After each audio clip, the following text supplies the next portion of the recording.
Nyakaramogi en geno mara ni iriyo makare kendo machiegni e chenro mar oimore ka gie thuolo ni en odiechieng' mar chieng' Jumamos tarik 23 dwe ni mar 11 2024. E chenro ma kawuono bende wabro bedo gi kidieny mar mine wacho ka wendo marwa ma kawuono en Sally Owuonda ma en jata tije ka Africa Center for Sustainable and Inclusive Development. Warwaki ni mondo ibed kodwa e thuolo ni nyaka giko. An ka elo Jael Lieta arwaki ni machiegni to mokwongo thuond weche. The University Academic Staff Union is convinced that the government has ceded to what we wanted, and therefore officially call off the strike. Jopuonj mag mbalariany giko ne to chungo ng'anyo bang' winjruok bedo e kindgi kod sirikal. Siasa mag od Kenya medo chwakore ka jopiny ne ogo koko ne jal mano ore liel gi jalup jatend piny Kithure Kindiki. It's painful, like I expected to sit in school, but since I had no choice, just have to cope with it. E report moyiedhi wami sigand Ned Obech, japuonjre ma tuo mar remo nomiyo timo penj mar KCSE e od thieth.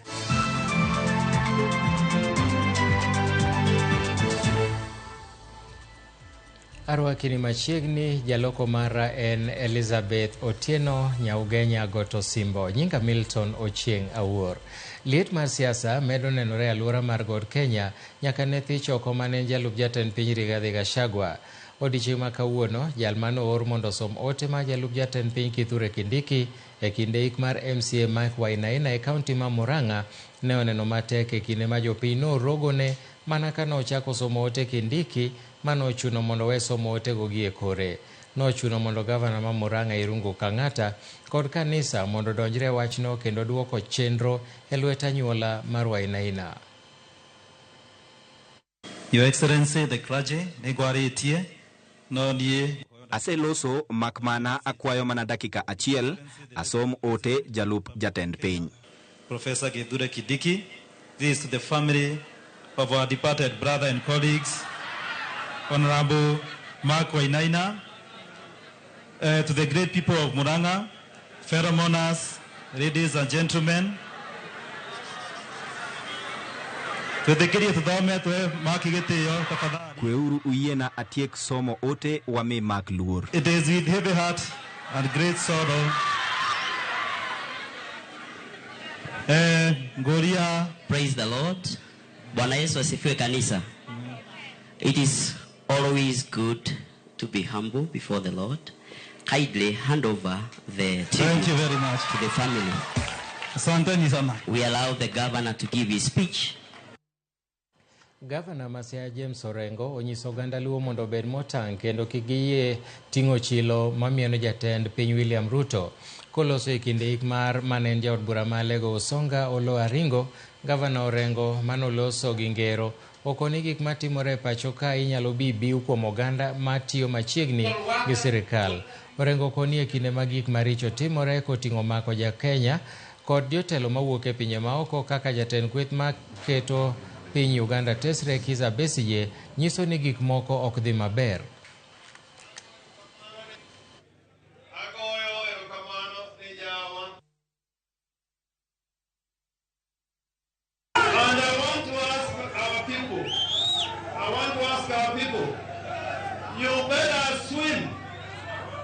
Listen to me. You better swim in the open sea with a fish than fight in the mud with swines. We are being made dirty by swines because we have sacrificed. We have sacrificed, and I can tell you, it's not been easy. Nabi here knows during the handshake between us and Uhuru Kenyatta, systems are very bad. This Nabi was charged in Kakamega with taking part in warlike activities.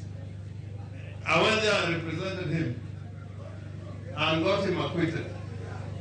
I plead with you, if another government can come and take a Kenyan citizen or a foreign citizen like they did with BCG. That is not right.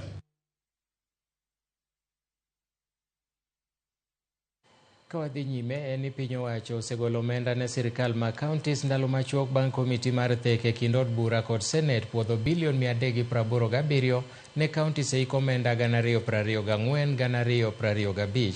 Magi oyangi gi jatend migawo mar omenda John Mbadi, ma bende osingo neno ni pok mag mwandu ma pachoka ok odewo gwenge mamoko. Kaka jafwambo marwa mar siasa Chris Owino leronwa, Mbadi kod jotelo mamoko ojiwo oganda Luo mondo dhi nyime gi wuoth e twech achiel e pachoka. Jatend migawo mar omenda John Mbadi onyiso governors ote ma itgi osebedo karito gi siso bang' yango ni osegolo omenda ne sirkal mag counties. I have come from Orange Democratic Movement Party, which believes in devolution. I must support devolution. And Professor, I want to give you my word and commitment. I will strive to make sure that counties are well resourced. That is why I made sure, even though we started releasing money late because of technical legal challenges, up to this week, Monday, I have made sure that monies have gone to counties up to the end of October. Kaoloso e nyasi mar alame kar chung od bura manyando e county ma Kisumu, Mbadi ojiwo jaga budget maduong' mar sirkal Margaret Nyakango mondo ochwal omenda ne counties ma onge leo. I only want to plead with the control of budget. As you do your work independently and assess, please make sure that our counties are facilitated to receive their money. There is no reason why after we have released money, then money is stuck at central bank in CRF accounts. It doesn't help. We want money to get into the pockets of Kenyans. Lendo makamano nyalo kelo mor e chuny governors mosebedo ka gwonyore gi pado kaluwore kod ywaruok e kind od bura mamalo kaachiel kod od bura mar Senate ewi pok mar omenda ne counties. E komachielo, Mbadi osingo ni odhi timo lokruok e chenro mar sirkal mamalo mar pogo mwandu ne gwenge ma pacho kae. Kaluwore kod Mbadi, gwenge mag oganda Luo ne oyudo pok mar omenda ma wethweth e chenro mar Kongo Apeni ka ipimo kod gwenge mamoko ma pacho kae. Tugi ma wasetimo e Kenya ka piny ngima ong'eyo. Kendo kada de jo Kenya tamre yie gi dhogi, to Nyasaye mipolo malo ong'eyo ni joluo osetetea ne jo Kenya.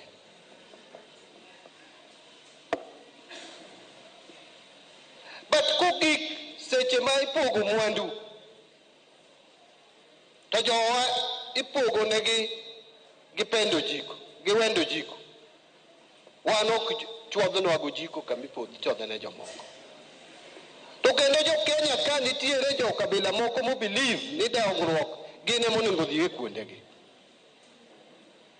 Nyaka wakel fairness in Kenya. We must bring fairness in the distribution of resources.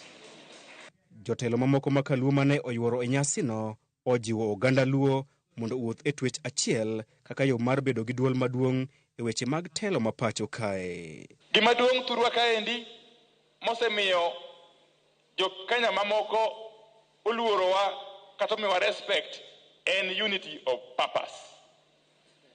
Wach mar riwruokno nyaka wadhi kodo mbele. Very important. Very, very important.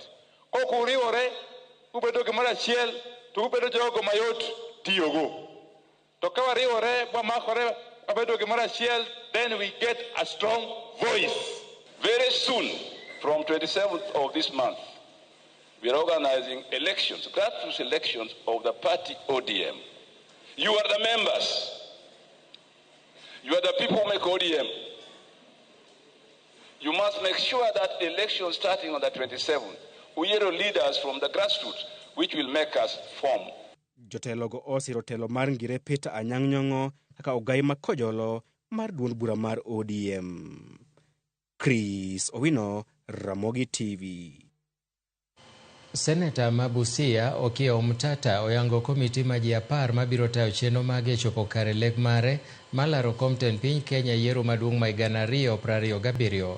Kokale milome mogo chapa e oboke moyiedhi mar piny owacho, Omtata oyiero Mary Iriungu kaka jakom, Charles Ole Kabaiku kaka jalup jakom to gi David Bwakali madhi chung'ne weche mag siasa kod loso chenro e kor gwenge. Jokanyo mamoko ting'o Victor Kipng'etich, Hanifa Adan, Jude Ogula, Purity Ndambuki, Kevin Mwigwe to gi Julius Okara. Ji 10 nikod ting' mar ng'ado riekni kendo manyo sir e yore mag mwandu mag kampen e kind ting' mamoko. Omtata osebedo ka seyo kitelo mathurka gino momiyo nyiso dwaro mare madhi laro kom tend piny Kenya.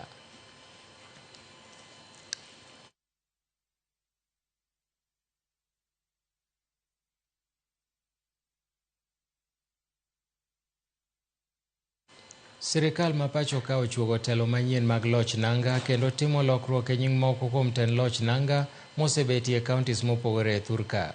E lokruok ma kamago manogo chapa e gaset moyiedhi ma pacho ka, kauntis ma Kaluo oyudo sub-kauntis 4 manyien kamoting'o North East Kano, mano e kaunti ma Kisumo, Ndhiwa East malok tich mare dhi bedo Ombo, kod Ndhiwa West machon niluongo ni Ndhiwa e kaunti ma Homa Bay, ka kaunti ma Siaya bende omedne Siaya West sub-kaunti malok tich mare dhi bedo Uranga. Simpros Okinda nigi ler mathoth.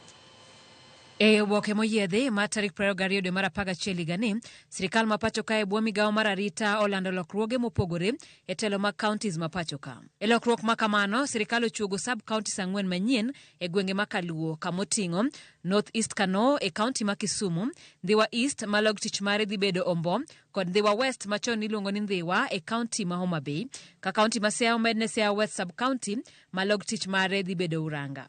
E lokruoge mamoko e kaunti ma Siaya, Siaya sub-kaunti omedne divisions 2 magin Township kod Usonga. Locations manyien oting'o Barding, South Township, North West Alego e kin mamoko. Sub-kaunti mar Rarieda e kaunti ma Siaya omi locations 2 manyien magin Kabong East kod Kabong West. Ugenya sub-kaunti ochuoge divisions 2 moting'o Bar Ndege kod West Ugenya to gi locations 3 magin Kathieno East, Ramunde, Anyiko e kin lokruoge mamoko. Kawara idore nyaka kaunti ma Kisumu, eni Kisumu East sub-county oyudo lokruok e locations 3. Kolwa West sani koro iluongo ni Kasagam Kolwa, location machon iluongo ni Kuoyo sani koro en Mijimba Kuoyo, ka North Kasule sani koro lokre kendo en Kasule Tido. Kisumu West sub-county e location ma Kogonyo mi sub-location 2 magin Upper Kogony kod Lower Kogony. Moroni sub-county omi division manyien ma en Ombei kod sub-locations 2 moting'o Pauteng kod Omuga. Seme sub-county oyudo division manyien mar West Seme mani kod location 2 manyien magin Ngere kod Kanyadwera. Nyakach sub-county oyudo division manyien ma en Upper Nyakach kod location 1 mar Bar kod sub-locations 3 moting'o Ogoro, Buru to kod Onyuongo. Kaunti ma Homa Bay bende oyudo lokruoge mabop e moko kuom telo mage, kamoting'o Rangwe sub-county momi locations 2 magin Kaura kod Koyua. Sub-locations 4 magin Lower Kaura, Manywanda, Lower Koyua to kod Lower Komenya e kin lokruoge mamoko. Mogik, kaunti ma Migori e sub-county ma Kuria East omi sub-location manyien ma en Sabuko, Nyairema. Magi mana matin malieko nuwe kin lokruoge mathoth ma sirikal olando, gigeno ni lokruok makama biro kelo yot e neno ni jopiny oyudo chenro mag sirikal machiegni kodgi. Simfros Okinda, Ramogi TV.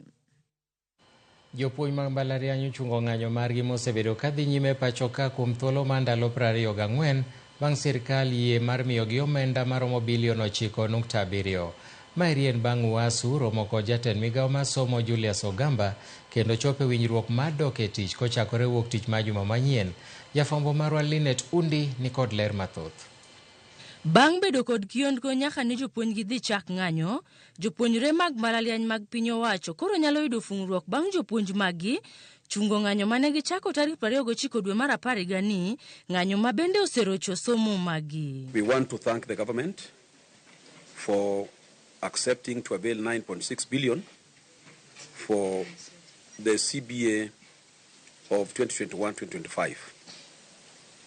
Therefore, the University Academic Staff Union is convinced that the government has ceded to what we wanted, and therefore officially call off the strike that started on 29th October 2024. Jagoro maduong' mar riwruok mar jopuonj mbalariany Uasu Constantine Wesonga koro kwayo jopuonj mondo oikre mar dok e skul juma manyien. Bende okwayo riwruok mar mbalariany kaachiel gi Senate mondo tim romo mar lalore e okenge madhi keto mar neno ni giduoko seche ma giwito e kinde ma gine ng'anyo. I want to impress upon lecturers that we should prepare to resume classes on Monday. We should also prepare to arrange with the university management and Senate to cover the time lost so that the students can get quality education. Kokalo kuom jatend migao mar somo Julius Ogamba, sirkal owacho ni osetimo ikruok mar neno ni omenda madwarore winjruok mar CBA ochwal ne jopuonj mbalariany momondo mar neno ni jopuonj duto obedo e tich. The government has committed to ensure that what figures have been provided for in the CBA are implemented in the next 3 years. We've also committed to ensure that we start negotiations of future CBAs at the beginning of their cycle, not at the end of their cycle. Because when we do negotiations at the end of the cycle, it brings difficulties in budgeting for the resources that are required to ensure that that CBA is implemented. Ogamba wacho ni gidhirango maber migao mar somo kendo keto chike mar neno ni chochni mikelo gi ng'anyo mar jopuonj mabende koro miyo jopuonjre somo kuom thuolo malach otiek chuth. We have a problem in the sector, we have a problem in the higher education sector where there has been a lot of strikes leading to programs taking that much longer than the period that they are provided for. For instance, in some universities, programs that are supposed to take 6 years are taking 9 years. That is unacceptable. So we are going to ensure that the sector is cleaned up and that we are programming, we are moving on in a manner that is detectable, in a manner that we know what we are doing. Lynette Undi, Ramogi TV, Nairobi. Kambi mar keyo teko stima pachoka KETRACO okoni onge keth moro amora mane gitimo e winjruok e kindgi kod kambi mar Adani manyiso ne jatend piny ochungo chenro mage e pachoka. Jata tije mar KETRACO John Muoki kara kamano omako chung' ni pod girito yudo lipot mar nonro mane Adani otimo mar mondo mi gifweny kapo ni owinjore ochulgi. Jafwambo marwa Efi Nyakidi leronwa mathoth. I have directed agencies within the Ministry of Transport and the Ministry of Energy and Petroleum to immediately cancel the ongoing procurement process for JKI expansion public-private partnership transaction, as well as the recently concluded KETRACO transmission in public. Ndalo manok tok jatend piny William Ruto chiwo chik mar mayo kambi mar Adani orak mane gichope kod KETRACO mar keyo teko stima. Jata tije mar KETRACO John Muoki Mativo ochiwo ler kowacho ni onge gima lich mane okethore orak mar gi Adani kata bed ni chilo mieno kambi mar Adani e piny machielo. Owacho ni chope orak kod Adani notim kaluwore gi chik kendo girito mana lipot mar alwora mong'ere kaka Environmental Assessment Impact mondo gifweny kapo ni owinjore chula Adani kuom omenda mane gitiyogo e kinde mane gitimo nonro margi. We look in terms of whether the material facts that were not presented to KETRACO during the due diligence. Our lawyers will look in terms of that and see our point of argument, whether we terminate the contract at totality in terms of what are the cost implications to the country, whether it's going to be at zero. By this stage, they're prepared documents, so they've prepared an environmental social impact assessment report, a RAP study. The documents actually for the line that are still useful for the line that we have to determine. And what the P had agreed was that any costs that are verifiable in terms of, yes, they've done an EIA, we know the cost of doing an EIA, those costs can easily be reimbursed back to the proponent. So those are the two areas that we have. The reimbursement part of it is per the clauses and the act. Kata obedo ni ne gigeto keto e tim chenro maromo 90 makeyo teko stima e pachoka, fuok mar bilion 650 magin go bang' chungo Adani dhi kelo pek e chopo kare chenro go. Basically, in our transmission master plan, we identified approximately 90 projects, and the financial gap we have currently is approximately $5 billion. That's 650 billion Kenya shillings. That's what we need. We see ourselves requiring a minimum of $250 million per year for the next 20 years. Definitely government does not have the ability to borrow that kind of funds. Muoki odok ne jotije KETRACO kowacho ni ne gitimo nonro matut kendo chiwo ote madwarore e wi kambi mar Adani.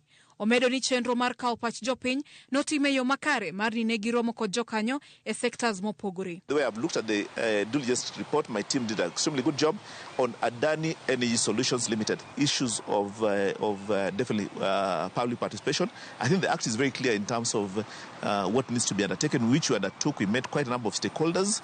But definitely from the outcry from Kenyans is that they want information early enough. Owacho ni pod nitie counties moko e piny Kenya mathothne yudo chandruok mar stima makinde ka kinde, ahinya to e counties ma Kericho, Migori, Homa Bay kod Nyamira. Kenya still has a couple of lines that are seriously constrained, especially during peak hours. I'm sure anybody who comes from Kericho all the way to Migori, all the way to Homa Bay, Nyamira, all those areas know the kind of power quality they have. They know that they don't receive power virtually every day because we only have one line that is passing through Kisumu, Moroni, Chemosi that is seriously constrained. Kwayo mare maduong' en mondo kembe mag ji giwegi oriwre kendo ti kanyachiel gi piny owacho kaka achiel kuom yore mag kelo yot kendo chwalo chenro mag dongruok pacho ka. Private sector and government working together to improve infrastructure is the way to go. Kochopo sadi, sirikal koro yawo thuolo ne jogo manyalo dwaro ragno mondo chwal kwayo mar tije manyo kambi mar Adani dwa timo pacho ka. Efi Nyakidi, Ramogi TV, Nairobi. Timo penj maduong' mar klas 12 KCSE thothne miyo jopuonjre bedo gi geno mar goyo okang' machielo. Motelo ne penjno, sikunde thoro bago alam mar neno ni jopuonjre duto timo penj ka ngima. Ma opogore kod chal mar Ned Obech, alwora mare en jotuo wetene, kata kamano omako chung' ni tuono mosechande kuom thuolo malach ok nyal chungo lek mare. Jafwambo mar Efi Nyakidi leronwa wuoth mar Ned man kod kansa mar remo kata leukemia kendo osebedo katimo penj mar KCSE e kar thieth maduong' ma Kenyatta.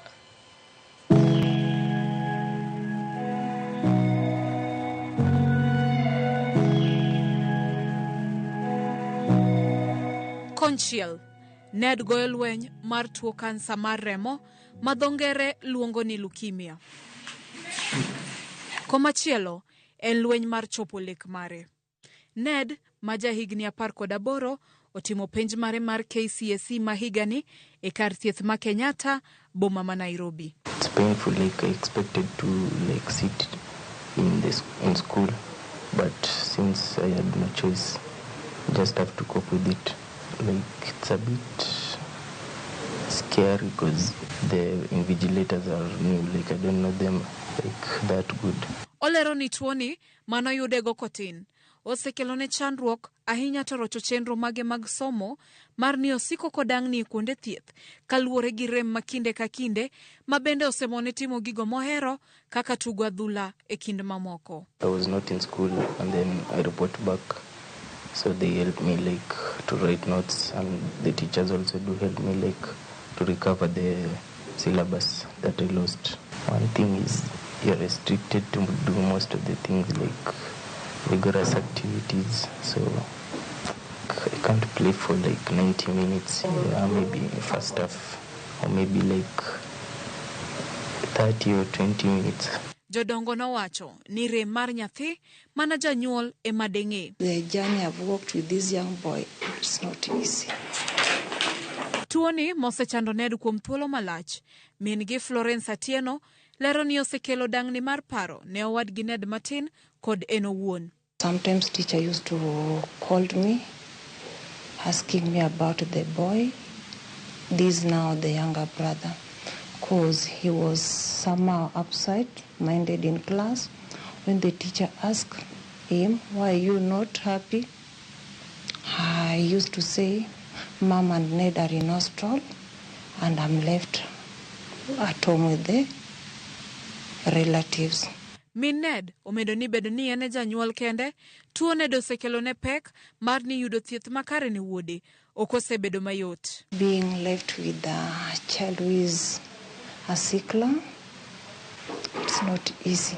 Ned is in and out from hospital, and it's really demanding. There was a time I was at home and he was admitted. They called me, Ned has been discharged. When I was going there, the bill was too much. I was almost fainting because I could not raise that money. From there, you start calling all kind of friends in your call phone to support you, raise the money. Bende kaluwore ni thoth jopuonjre wetege onge kod ng'eyo makare e wi tuo mar leukemia kata dier e wi gimomiyo siko onge skul. Ned wacho ni moko kuom gigoyo mbaka, kuotho kendo nyiero e wi chal mare.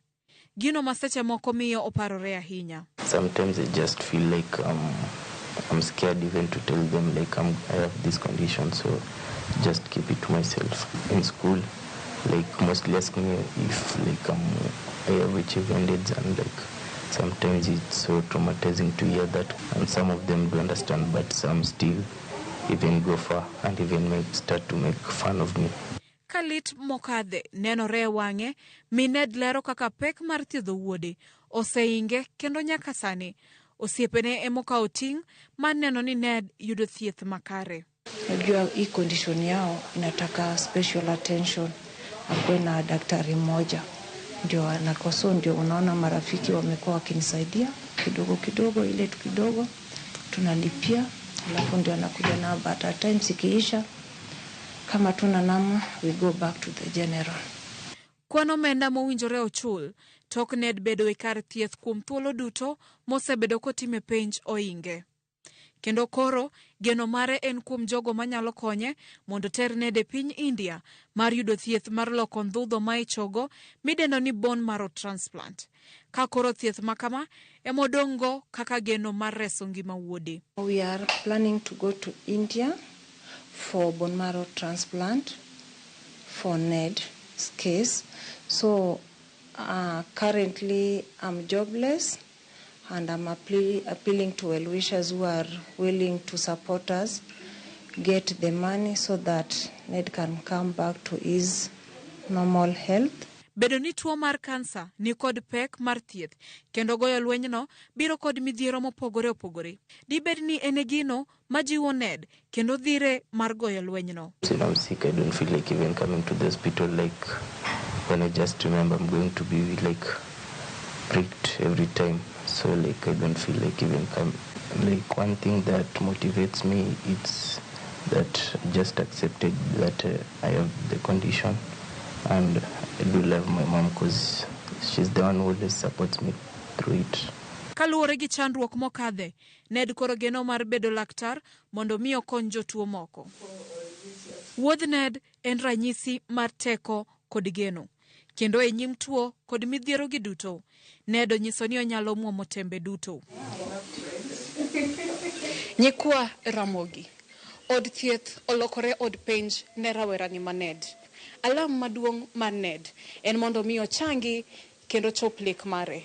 E Finyakidi, Ramogi TV, KNH, Nairobi.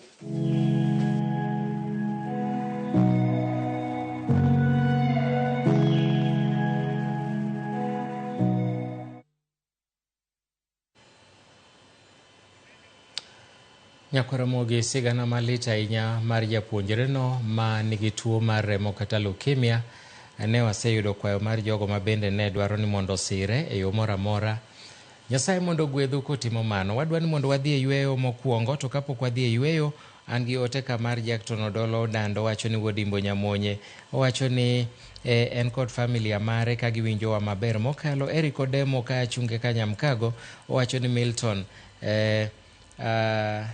abudho gi minoda Nyaramoyo ka okaneno dholuo mindikono maber. Mae Owino Janabi kaniyo yani Masai owacho ni wachne Mbadi ni ochumi pod ok ber. Pod watema tema to chumi pod ok ber ahinya. Amin pilot mandhi wa engineer Fredo Bura, Bernard Anyuomi Woda Wendo, erokamano ahinya kuom bedo kodwa Jana Maus Ngege kaachiel gi Abich Ombogo. Diana Koth nitiere kamiluongo ni Got Nanga Ugenya, en bende wacho noluowa. Nyakwaramogi wadwa ni wadhi e yweyo, to kwa a yweyo abiro bedo gi wendo e chenro mar Mine Wacho, ka abiro gombo ni wendo mondo wach nyinge kende gi gimotimo, nikech wabiro loso weche motudore gi lokruok mar futo mar yamo e kor lwasi machiegni. Erokamano Milton. Inyalo nyisowa nyingi jopiny mondo ong'e wendo mwadhi bedo godo bang' kaw yweyo ni. Erokamano, an iluonga ni Salome Owuonda. An teach organization miluongo ni Africa Center for Sustainable and Inclusive Development. To bende an expert e weche mag jalony e weche mag chal mar kor lwasi koda ka weche mag mine miluongo ni gender, to koda weche mag dongruok. Erokamano ahinya Sally. Nyakwaramogi wakaw yweyo mar ariyo e chenro ni eri, to pwaduogo Mine Wacho. Kik idhi mabor.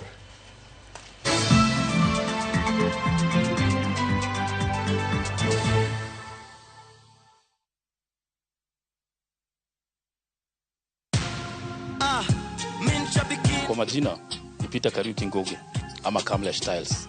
Nimekuwa nikicheza kwa muda. Natoa na win 50,000, 100,000, 200,000.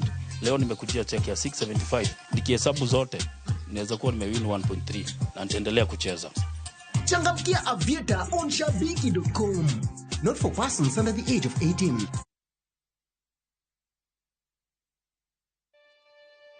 Kote nchini mbele tuendelee, mbele Kenya twende mbele, Kenya twende mbele. NCBA, go for it.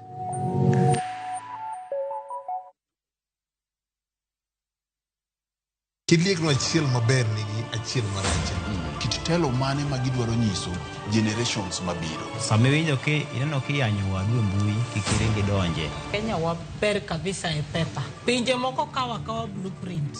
Wanto wandiko kakanyo to wakete shell. Joma ne nigi lony ka nochako timo gini kendo. Classification mitimo ka. Oyo. Kose yier jotelo. We must allow them to work. Kiwe siasa tenge migo kocha. Ber mar ng'ato. Papi e lach. Ka papi e tekni. To loki e patan. Janyao. Onge mbala. Kama iro dhuolore, mach nyaka bedie. To mantiere ka IBC okadho kolok commissioners. Kaka wanene, wuok tich ka wuok tich, chakre saa 2 okinyi, kik bai. Baba shuka leo. Nyasaye ber kendo romo adenda. Wagweli mondi bed kodwa Jumapil ka Jumapil. Duog chunyi kendo irit chunyi. Paro moro amora minyalo bedo godo machando pachi ma ok ni kare, keti e mbele Yesu. Roda Nyarko Kitmo, Ben Otiende, kod the Chwalist Won, Ken the DJ. Tayo ni chenro makelo ni wach maloko ngima. Injili kalo, kochakore saa 12 okinyi, Manera Mugi TV.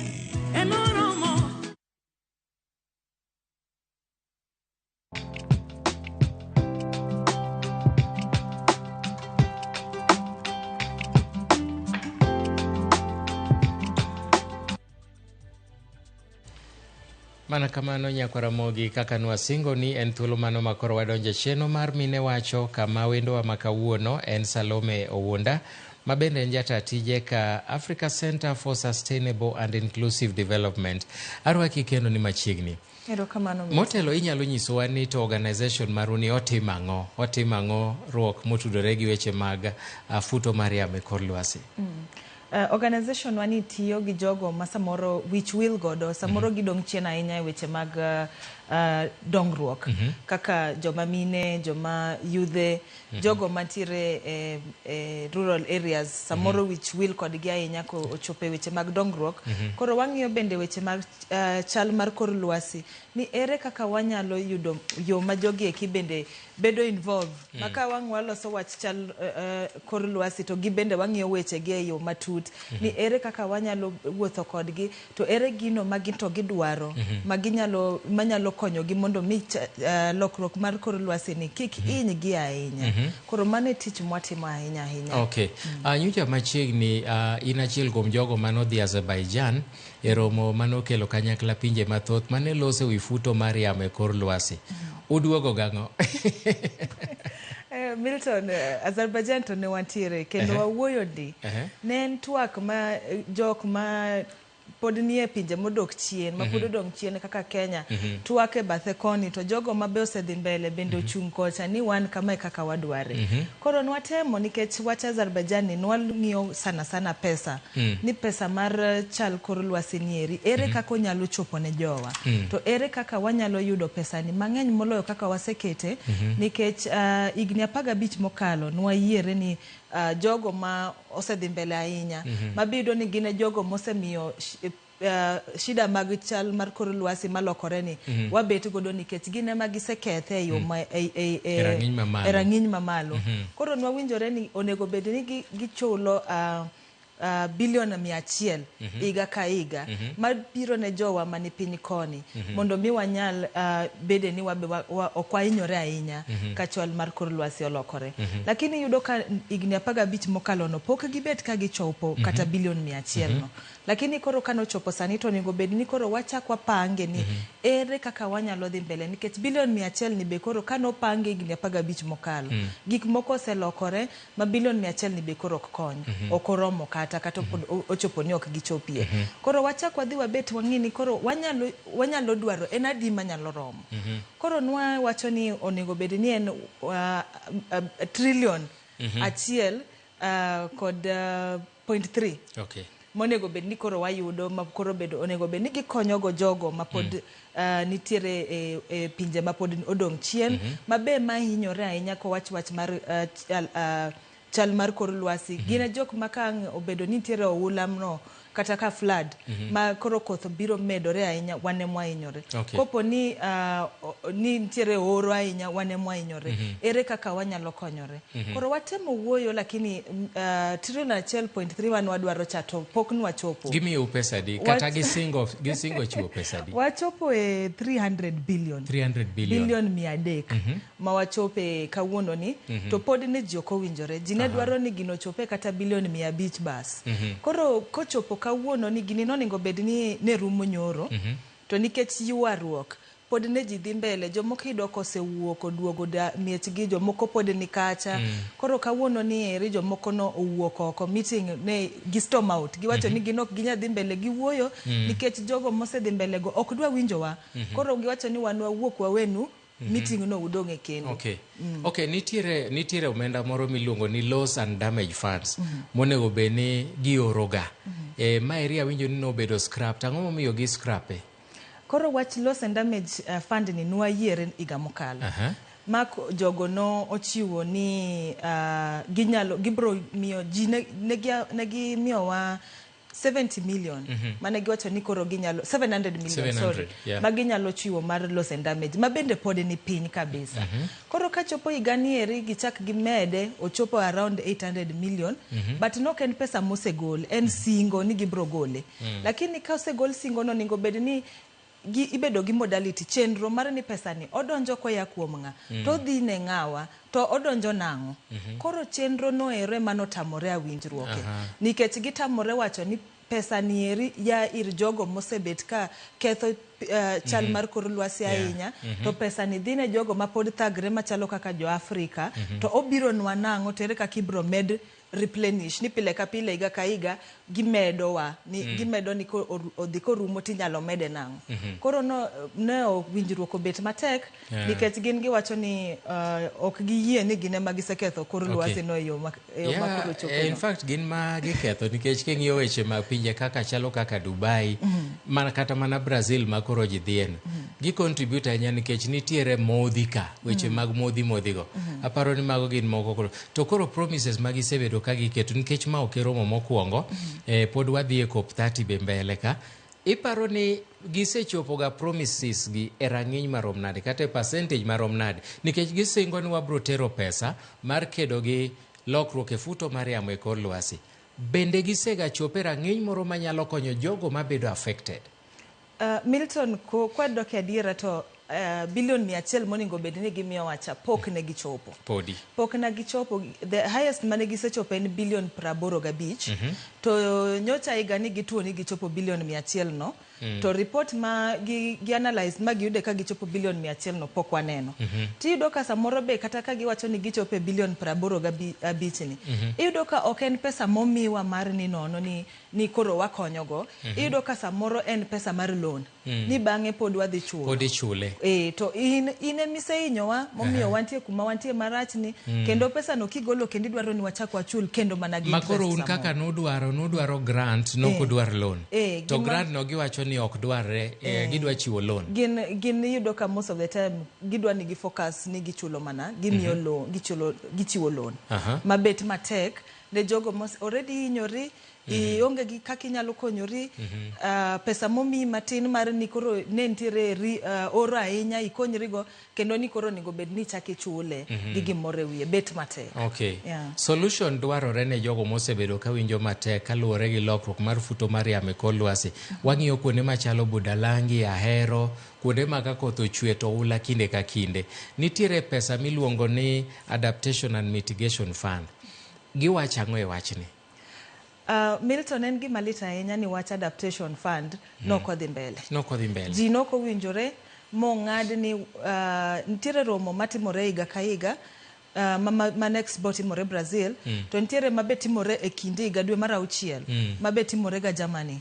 Koro ne ging'ado ni wach adaptation fund wabro dhi wache Germany kwa dhi dwe mar 6. Taparo ni ne sana nikech wach mar pesa ni maduong' miluongo ni climate finance maduong ne idhi wachi e masani no wache 300 billion ni koro nyalo bet ne giwacho ni we warit ma wane anena ka nyalo konyo ka wanyalo ide gimoro malong'o mwadhi wacho mbele wacha adaptation fund koro pesa no ko wuok. Ang'o miyo China chal ka gimo opogore gi jogo ni ok ochal ka gimo makore gi jogo ahinya?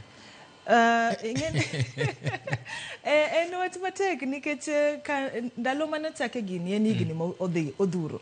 To ndalo mane wachake higni modhuro no China ne pok ochopo kuma sani ochope no. Koro iyudo ka pinje gi kintiere milongo ni Annex 1 to gi milongo ni Annex B. Annex 1 e jogo mosedhi mbele osebet ka ketho chal mar kor lwasi. Ndalo mani pogo gi China ne pok odonje Annex 1. Koro China ni Annex B ka kodwa kaka jo Kenya inyalo paro mano. Koro miyo ka ngiwacho ni Annex 1 oningo chula Annex B ni jo America neno ni gidwa chulo China. To China bende osani ere osechopa mbele kocha. Bedo matek. To ng'ato mondo mi gole Annex B the Annex 1 gino wuon kaka country nyaka gi yie ni wasechope Annex 1 to yie no bedo matek nikech ng'ama dhi yie ni an kora dwa chulo bet matek. To e romo no president mar Azerbaijan no penjo moro nowacho ni to ka koro wang'eyo kama chido mar lokruok mar futo mar yamo e kor lwasi ae, ang'o momiyo ok wanyal duoko gigi piny to wane kaka wageng'o? Ochal ka gima nopogore e paro gi jomoko.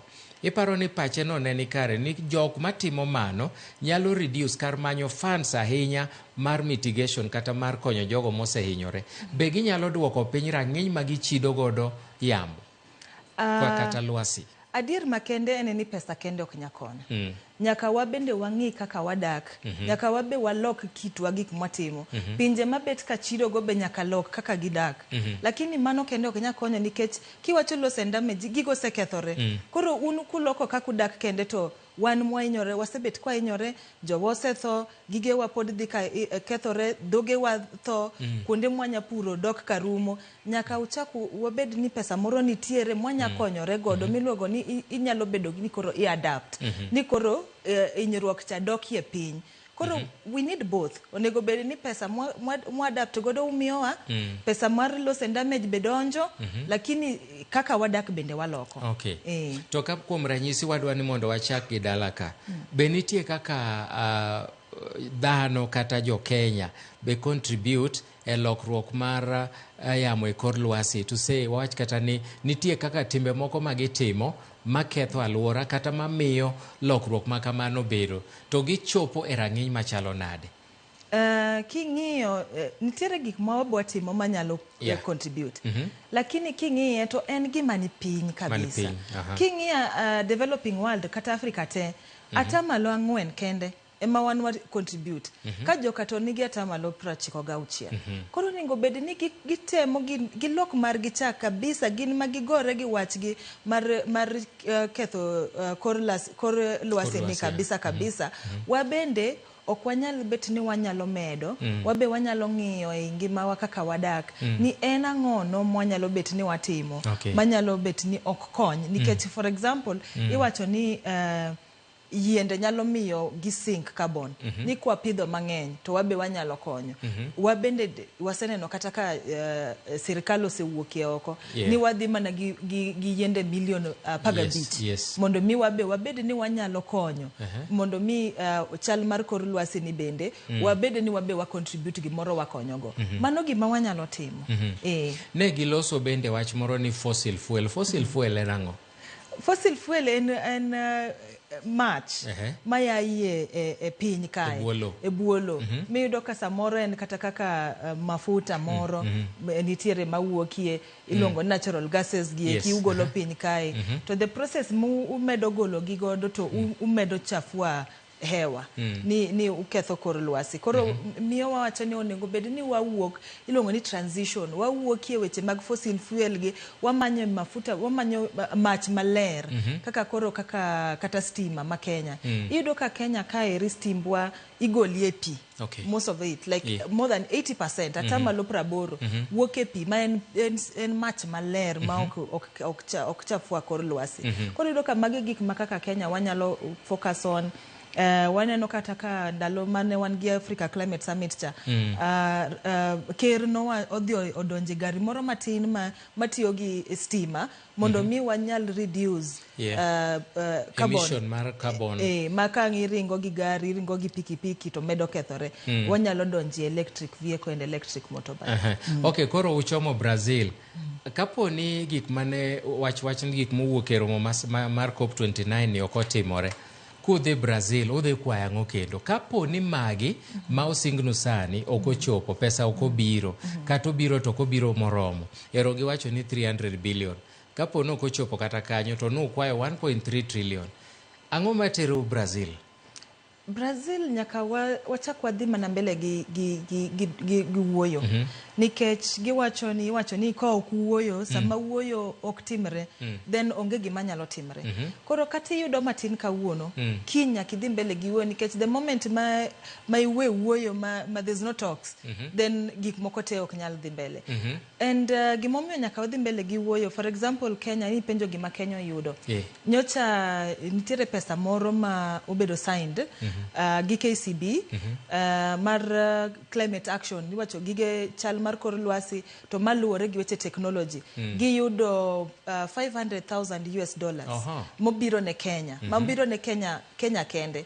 Tido ka pesa ni ok nen gima no chak wache Azerbaijan kawuono, en gima osebet kiluwo bang'e igni kata igni 3 mokalo. Kore mamiyo nyaka wadhi mbele gi wuoyo nikech moro kawuono donjo, moro kiny tamre, moro chak donjo, ichaki dhi mbele gi discussion ka seche muwuok e table ni koro unuonge joka amua gitimo kaka gidwaro. Kendo ginyalo kata mana ng'ado gik manyocha useamua museyie godo maber. Erokamano ahinya Sally Wuonda ma en jatije ka Africa Center for Sustainable and Inclusive Development oloso kodwa korka weche manche nowuok Azerbaijan kane gidhi loso ewi kaka inyalo kony weche mag lokruok e futo mar yamo e kor lwasi.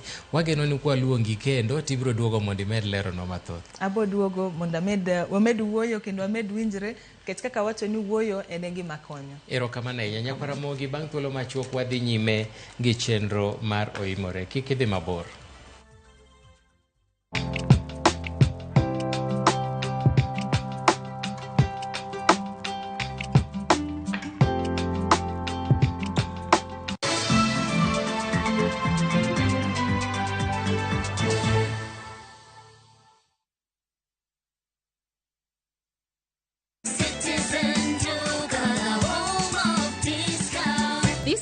Citizen Duka and Quickmart are bringing you an amazing deal on grocery shopping with Mama Soko. Enjoy skuma and spinach at just 20 shillings each, carrot at 99 shillings per kg, and onions at 69 shillings per kg. It's super easy. Just dial *487*5#. Choose what you need, make your payment, and get a message to pick up your order at any Quickmart supermarket near you. Fresh produce, great prices, and no hassle. Shop Mama Soko today with Citizen Duka. Citizen Duka, home of discount.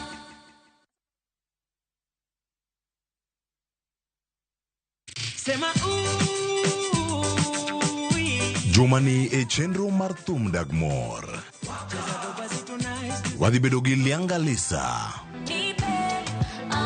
Otieno J, kachiel kod Adejomba the Sun. Korka miel, one code Step Up Dance Crew gi Hype Brayo. On the ones and twos, and Mr. Brand. Kick by. Burundani kuna burudani, life ni kazi. Burundani kuna burudani, life Abu Dhabi ndani ya club, peleka bangu chocha ngumu na mamnangu na mamdagu tunaikata na. Kick off the festivities in Dubai now View Travel. Join our December 13th, 2024 fixed departure and enjoy an exciting half-day city tour, desert safari with dinner, Dow cruise, breakfast, round-trip flights, airport transfers and visa processing included. All this and more in 5 days, starting from $875 USD per person sharing. Book now. Limited slots available. Visit viewtravel.com or call and WhatsApp 0703 254 254. View Travel. Dream, explore, discover.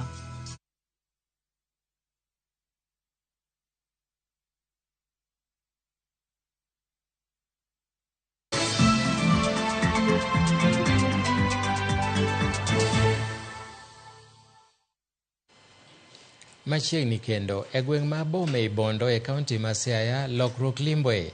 Tom Arodi, jalony weche mag tije oganda kendo japur, kelo lokruok e kor gweng'no kokalo kuom chopo lekne mar golo chiemo e puodho nyaka e san, motisi gi dho ngere ni from the farm to plate dream. Kokalo kuom pur mar sunflower, wuodhe mar pur ok en mana mar loko puothe mula, onyiso sineani kod lony manyasani e jiwo oganda loko lowo kar yudo mwandu. Lipota mar Millicent Adhiambo nolimo Tom Arodi e puothe ma Bom kendo miyowa ler makama.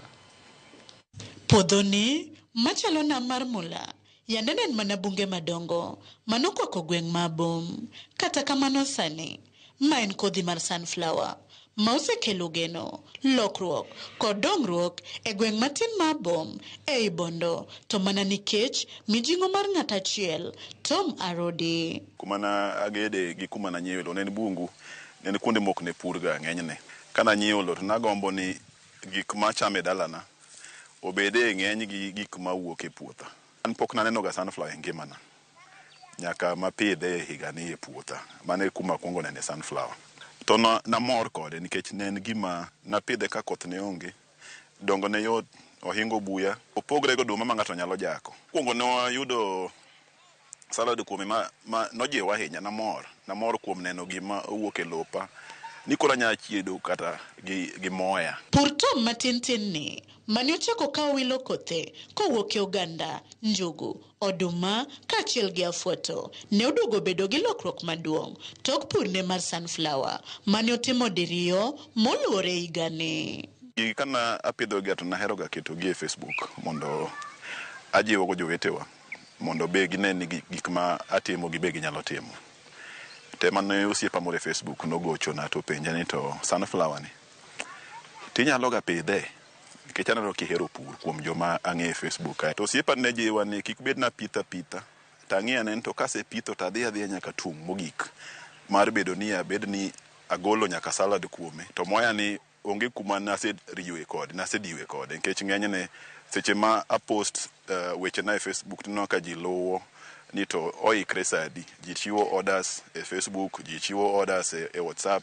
Ka chopo kuma gole to yudo ka an ga gi order mohingo kata sunflower oil magolo. En cham ma gimora mora mogolo itiyo godo. Kawuok e puothe mamit nini, Tom lero ni ogolo mo mabuo mar tedo kuom sunflower, mo maliw kendo mamit ma ok omedie gimora mora. Kata kamano onge wuoth mane osebedo mayot. Midhiero mana neno ndalo mane adwa dhi loso salad mana riyo ni nen koso machine mane inyalo golo godo salad.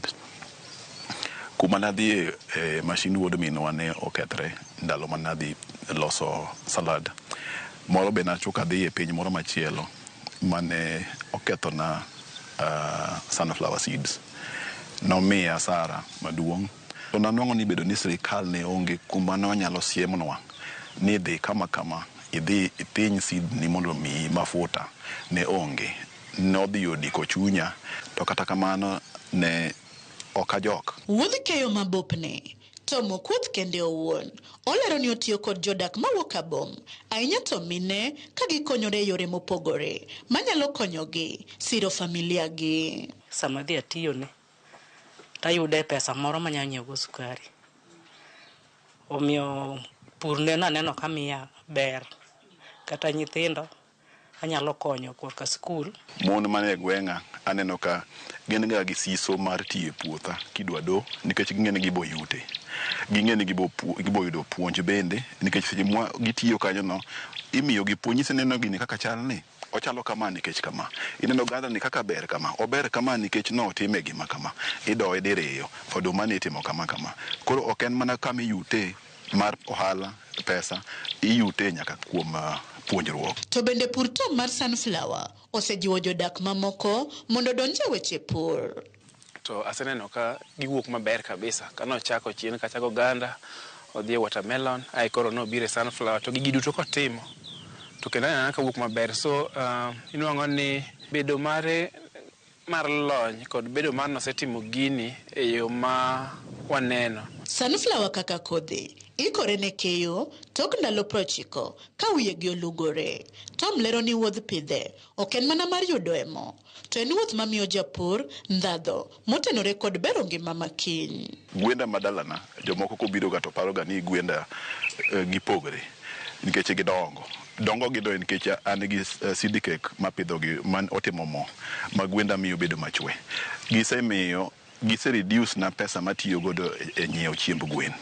Chon ne ochuno nyaka nikech gwenda ng'eny to dala na pod thin. Kono ka samoro nyaka supplement gik ma gweno chame dala gi chiemb duka be.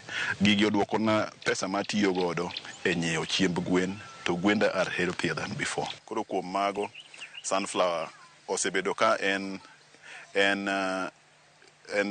crop ma osemora pidho kendo damed manyo lope kendo damed jiwo jomoko manigi lope minyalo pidhe sunflower mondo pidhi. Tom yango ni keto yor pur gitija ndika e ratil marom ok osebedo ne matek ni maro tiyo gi lony manyasani ahinya to yore tudruok gino mosemiye yot. Atiyo wuok tich nyaka tich abich pile juma ka juma kan Kenya kae to nyaka bed ga dalawa koro dalana dichiel juma dichiel dwe dichiel dwe kathin to ng'enyne abiro diriyo e dwe manyiso ni an gi nyalo mar monitor gik matimre e puotha an gi nyalo mar monitor gik matimre e dalana koro miyo balancing yor tich gi yor pur pokasene ne pek. To gin lek mage ma Tom ni godo mar medo yaro wuodhe e pur. Aneno kaka japur ma ong'ith moloyo kuma chopeni man nigi lowo mokalo eka 2 mapure ni man kod greenhouses man kod fish ponds. Aneno kaka japur man nigi drip irrigation system manyalo bedo ni gik mawuok e puotha be kale mpaka ma Kenya kae. Ang'o ma oganda ahinya to rowere matindo owinjore ong'e wi pur? En nyiso jomatindo ni pur ok en mar jomorem, ok en mar jomofuwo, ok en mar jodala. Anyalo jiwo nyithindwa manoko kata obedo ni wamenyo oko to ka Nyasaye nomiyi puodho e dala duogi mondo mi inyalo pure achiel 2 3 manyalo konyo e gweng' nikech pesa ma manyo oko go mago to mag wegi girumo gi oko kuro to marwa mopure dala ka kelo ni konyruok kendo nyalo gero ni kamoro manyalo chandi. Ote ma Tom ni godo ne piny owacho chalo kamae. Ka sirikal nyalo encourage jomatindo gi moloyo financing them and educating them to be able to do agriculture at their own levels as young people will really make a difference as well. Kachieng' podho e gweng' ma Bom puothe to marodi kaka metni kelo ranyisi mag geno maduong' ni kare pur bende en yo makende mar kelo dongruok kokalo kuom kinda gi tich matek. Kata obedo ni sunflower mag tomarodi metni kamae, sigande e weche mag pur okochopo gi kanyo. Odhi nyime kod wilo cham kowuok e oganda, njugu, oduma, alode nyaluo, kod afuoto, gino mamiyo puothe miyo kendo kelo yuto mabup iga ka iga. Kowuok e sunflower mamula, nyaka e cham mopogore machiek mabup, nyiso kinda, rieko kod tich matek. Millicent Adhiambo, Ramogi TV, Abom, Bondo, Siaya County. Jodak magemra mula e Siaya County kod mamui boma e Vihiga County golo ywak margi ne sirikal mondo okonygi e kwedo tim mar kambi moro mar kunyo mula miluongo ni Shanta makoro wuondo jodak mathoth kendo darogi e miechgi koda kuonde mag yute. Jodak go wacho ni kambi no mar Shanta Golo Kenya Limited obiro gi chenro mar kunyo mula motisi ni open pit mining madaro nyaka kanise maromo 200 gino makoro gikwede okang' mamalo kagiwacho ni biro kelo lal maduong' ne jodak makono mabende biro ketho alwora margi. Giyango ni kambi no mar Shanta pod biro tamore winjo ywakgi to gibiro dhi e doho mar donjonegi kuom ketho mar rocho ratich oganda.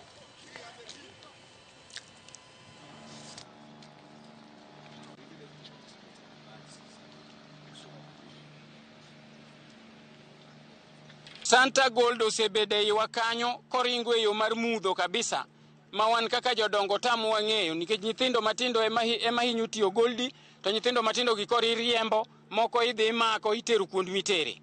Wan kaka jodongo wawacho ni Santa Gold mondo we timbe nego ei lopwa chakre kawuono. Kik girit ni mondo mi wabi wawachi ni nyithindo ni mondo ka tich e lwetgi. Akwayo Ministry mar Mining kotelne gi Cabinet Secretary mar Mining men Hassan Joho. Akwayo ni mondo mi chopi e ground ine kendo iwinj gi iti kaka jodak maramula gi jodak mamwibona osebedo motamre gi weche mag Shanta Gold Company kod method magidwa tiyo godo miluongo ni open pit mining. Kaka kanisa chung marwa en niya, onge kama wadare, onge kama jochokruok wadhiye nikech kanisego wagero gi pesa wa. Kiny watero demand letter nikech wasetimo mfano bwana wangono Shanta Gold nitie kod office Milimani kani. Kiny watero demand letter no kod jogi duto mondo wanyis Shanta ni wang'e kuma gintie, wamigi demand letter ma kotieko odiechienge 7 kapok giduoko penjo mwapenjo go duto. To koro watero gi high court mondo koro wadhi court to court. To seche mamago timre, anakwayo ni waketa kata utulivu. Kawadhi nyime ni karago bedo ni losruok mitime bungu osedok piny e kaunti ma Migori kaluwore kod kwan mamalo ma chope moseger kod oganda e kor gwenge. Ywak nitiere ni kuonde dak mathoth e bombe ma kaunti ma Migori sani koro nitiere kod nok mar chope. Jodak mayudore e moko kuom bombe ma Migori onyiso luoro ni tuoche malandore nikech lil mar alwora nyalo gore kuomgi ka ok oketo kenge mapiyo. George Juma ni kod ler mathoth. Nok male osetudi kod tuoche mopogore opogore ma oting'o nyaldiema, typhoid kachocho kaachiel kod moko ma osebedo ka koro sando oganda e kaunti ma Migori. E higa mar 2023, kwan ji maromo 6 ne owito ngimagi nikech muoch mar tuono mar nyaldiema e kaunti ma Migori. Tuoche ma itudo kod lilgi bende osemiyo kaunti ma Migori tiyo kod omenda mathoth e higa ka higa. Lipot manogol kod migaono mar thieth e pacho kae e bwo chenro mar Water and Sanitation Program e higa mar 2014 ne oyango ni kaunti ma Migori ne tiyo kod omenda maro milion 800 e higa ka higa e kedo kod tuoche ma ikelo kod nok maler. Apisa maduong' e migaono mar thieth e kaunti ma Migori Mabel Chanzo kata kamano wacho ni giseduoko piny kwan omenda ma gitiyo godo e kedo kod tuoche ma ikelo kod lil nikech giseting'o malo wechego mag ler. Cholera is the one that consumes a lot. There is a lot involved in it. If cholera is not there, then we've reduced it significantly. Bedo kod chope dala ka dala kod gwego mag Reserve en achiel kuom yore ma migawo mathieth e kaunti ma Migori osebiro ka koro tiyo godo e kedo kod tuoche ma ikelo kod nok maler. Chenrono mar nywando oganda e ng'wech mar gero chope ma ong'ere ka Community Total Sanitation mane ochak higa mar 2014 en achiel kuom mago ma osekonyo medo kwan chope e gwenge mag Reserve. Kendo sani lipot yango ni atamalo mag chope Reserve osechopo atamalo 92 e kaunti ma Migori. As we speak, our latrine coverage is 92%. And the ODF status is 100%. Wameweza kuhamasishwa jinsi ya kutumia usafi kwa sababu usafi ni kitu kinacholeta upendo ndani ya nyumba na hata afya nzuri. Mazingira kwa kwa ujumla ukweli hayakuwa mazingira mazuri, lakini tukilinganisha saa hizi uwanja kama huu ungelikuja upate kwamba unakutana na kinyesi cha watu ambao saa hizi haipatikani. Penjo maduong' enito bende chopegi duto itiyogo makare, to bende ogergi rang'iny makare koso gin mana bora choo. Watoto wetu wakienda pale chooni hawajui vizuri sana jinsi ya kutumia vile vyo. Wakitoka pale saa zingine kama hawana mafunzo ya kutosha, hawanawi mikono. What we educated the community to do was just bora choo. So right now we are improving this bora choo to be chobora. Kata beni okenge osego maber mane chope korobet e kor gwenge mag reserve. Yuak sani nitiere ni mokuom kuonde dak e bombe kaunti ma Migori kaka Bomawendo pod chope tin kendo mokuom oganda pod loso repap. We are also moving to the urban centers now. Because you look at our urban centers, the outskirts, we still have open defecation. Tuo mar nyaldiema mani omuoche kaunti ma Migori ga mar 2013 mani okelo tho maji 6 ne ohinyo oganda ma odak e kuonde bombe ma oting'o bomano ma Migori. Penjo maduong' en ni ang'o ma itimo kod piny owacho maneno ni ler kod chope obedo e kuonde bombe. We had cholera within town here, outskirts of town. Why? Because the sanitation here is not taken care of properly. So now we've embarked on it. Kuna watu ambao wako na mapato ya chini kabisa, hawawezi hata kuwa na vyoo, hawana vyoo, bado wanasumbuka, wanachimba mashimo tu wakiweka kinyesi pale, na hiyo pia ni hatari. George Juma, Ramogi TV, Migori. Kawadhi nyime en ni wuoth mar dhialo kambi mar Safaricom mong'ere kaka Sambaza Furaha na Safaricom nodhi mbele kawuono. Odiochieng' ma kawuono nogikie giko mar gwenge ma Masawa ka johera mag Safaricom miche gi miche kaachiel kod johera mag nyakalondo mar Wimwaro FM nowuok oko e dhialo nyasi ma kamano. Wuodhni omako rekod kambi mar Royal Media Services e ingo higni 24 nyaka ne gichak chwalo chenro magi e pacho ka. Joherago noyudo thuolo mar romo kod jolendo mag nyakalondo mar Wimwaro kod thuolo mar bedo joloch mag mich modhuro. Jafombo marwa Hilda Obuya nigi ler mathoth. Bang' dala uchiel luoro counties duto mag Masawa e nyasi mar dhialo kambi mar Safaricom mong'ere ni Safaricom Sambaza Furaha, johera mar Safaricom kanyakla gi johera mar kambi mar Royal Media Services e kaunti ma Murang'a, Nyeri, Laikipia, Meru, Tharaka Nithi kaachiel gi kaunti ma Embu oyudo mor gi banjo mopogore opogore. Na ningesema citizen ishi milele na milele, kwa vile nimeshuhudia mbuzi hapa na nimechaguliwa nikaulizwa maswali nikajibu vizuri. Pia nilikuwa naomba Mungu, nilikuwa namuomba wakati watu wa Safaricom na watu wa Inooro FM wakikuja kutus nishindie mbuzi na nikajishindia mbuzi. Wuodhni mar dhialo igni 24 nyaka ne Safaricom chak chwalo chenro margi e pacho ka nomakore kod chiwo thieth manono ne jopiny. We managed to treat Tharaka Nithi County customers and the residents with the free medical camp.